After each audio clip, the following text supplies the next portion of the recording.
अस्सलाम वालेकुम, नमस्कार। हाय दोस्तों, कैसे हैं आप लोग।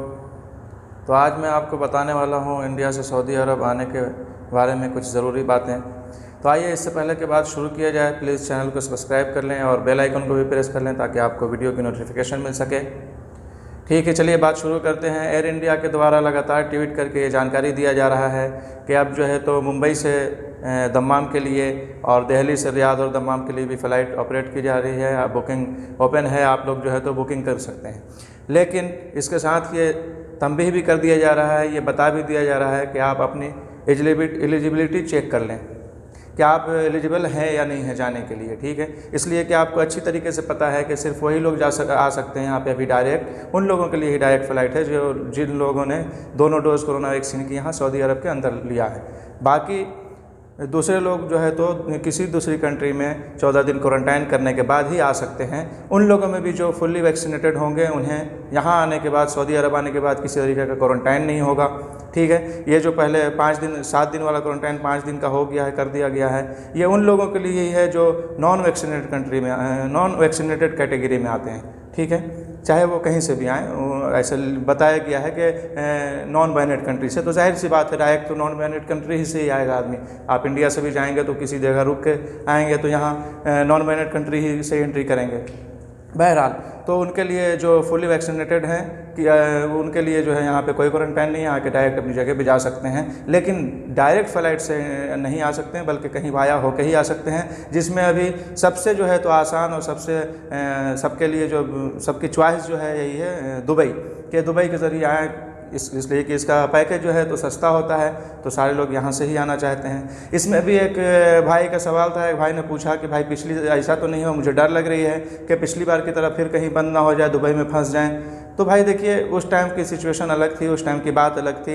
लेकिन अभी की सिचुएशन जो है, अभी के हालात को देखते हुए ऐसा कोई चांस नहीं लग रहा है कि सऊदी अरब कहीं से भी कभी भी ट्रैवल बैन करने वाला है, बल्कि और जगहों को ओपन करने की उम्मीद है। इंशाल्लाह ओपन हो जाएगी और जगहों से भी फ़्लाइट बैन करने की जहाँ तक बात है तो अभी तो ऐसा कुछ चांस नहीं लग रहा है। इसलिए कि आप देख सकते हैं पिछले कई दिनों से अल्हम्दुलिल्लाह सऊदी अरब में कोरोना वायरस के केसेस 100 से भी नीचे दर्ज किए जा रहे हैं, 100 से भी नीचे रिकॉर्ड हो रहे हैं। तो इसलिए ऐसा कुछ है नहीं। फिर भी अगर से आपको ऐसा लगता है तो आप अपनी सिचुएशन खुद समझ सकते हैं। जो भी हो, किसी एक आदमी के लिए नहीं, ये जनरल बात है कि जितने लोग भी आना चाहते हैं वो खुद समझ सकते हैं कि हमें जाना ज़रूरी है। अगर ज़रूरी है तो आप कहीं वाया हो के आ सकते हैं, रिस्क लेना पड़ेगा, लेकिन इस टाइम पे उतना बड़ा भी रिस्क नहीं है जितना पहले था।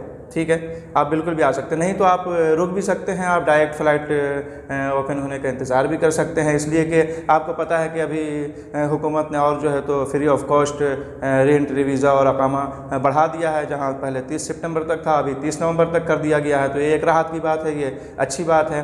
तो आप वेट भी कर सकते हैं अगर आने का दिल नहीं है तो, और आ भी सकते हैं। ठीक है, दोनों बात है। अब बात करते हैं कि तवक्कलना जो है इंटरनेशनल लेवल पे सर्विस दे रहा है। यहाँ का जो तवक्कलना ऐप है, जो कोरोना वायरस के लिए बनाया गया था, उसके पूरी यहाँ पे जितने लोग हैं उनके तवक्कलना होना ज़रूरी है। तो अब जो है तो 75 कंट्रीज़ में वो ओपन होता है, इंडिया में भी ओपन होता है।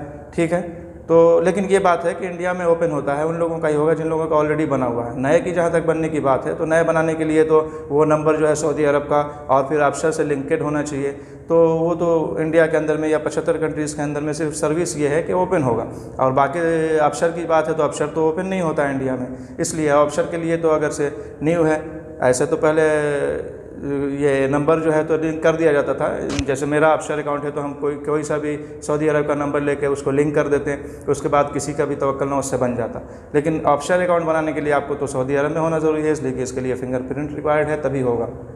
ठीक है, अब बात करते हैं न्यूयॉर्क संयुक्त राष्ट्र बच्चों की एजेंसी ने अधिकारियों को ये कहा है कि अब जो है तो स्कूल खोला जाए, सारे स्कूल खोले जाएं और बच्चों को स्टूडेंट्स को स्कूल में एंट्री दिया जाए। इसलिए कि बहुत साल से तकरीबन बोला गया है कि 18 महीने से पूरी तरीके से स्कूल बंद है कई देशों में, जिसमें बांग्लादेश, फ़िलिपीन और पनामा का नाम सरफहरिस्त है।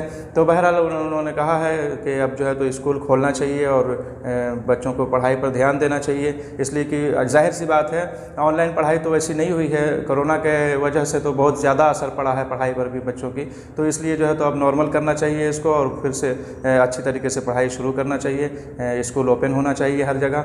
अब बात करते हैं इटली से, तो इटली पहला ऐसा यूरोपियन मुल्क बनने का मंसूबा तैयार कर रहा है जो कि सभी के लिए हेल्थ पास जो है तो लाजमी करार दे रहा है, चाहे वो प्राइवेट सेक्टर में हो चाहे सरकारी में हो, सभी के लिए हेल्थ पास जो है तो ज़रूरी है, लाजमी करार दे रहा है। वहाँ की हुकूमत को ने यह कदम उठाया है इसको देखते हुए कि सामने मौसम सर्दा है, मौसम सर्द आने वाला है, ठंडी का मौसम आने वाला है, तो उसके लिए मुमकिन मतलब ये है कि हो सकता है कोविड-19 केसेस बढ़ें, ये कोरोना वायरस के और केसेस बढ़ने लगें, तो इसको कंट्रोल करने के लिए ये करना ज़रूरी है कि वैक्सीनेशन फुल हो और वो जो तो सर्टिफिकेट डिजिटल सर्टिफिकेट दिखाना लाजमी होगा हर सेक्टर में, हर कामगारों के लिए, हर जॉब करने वालों के लिए।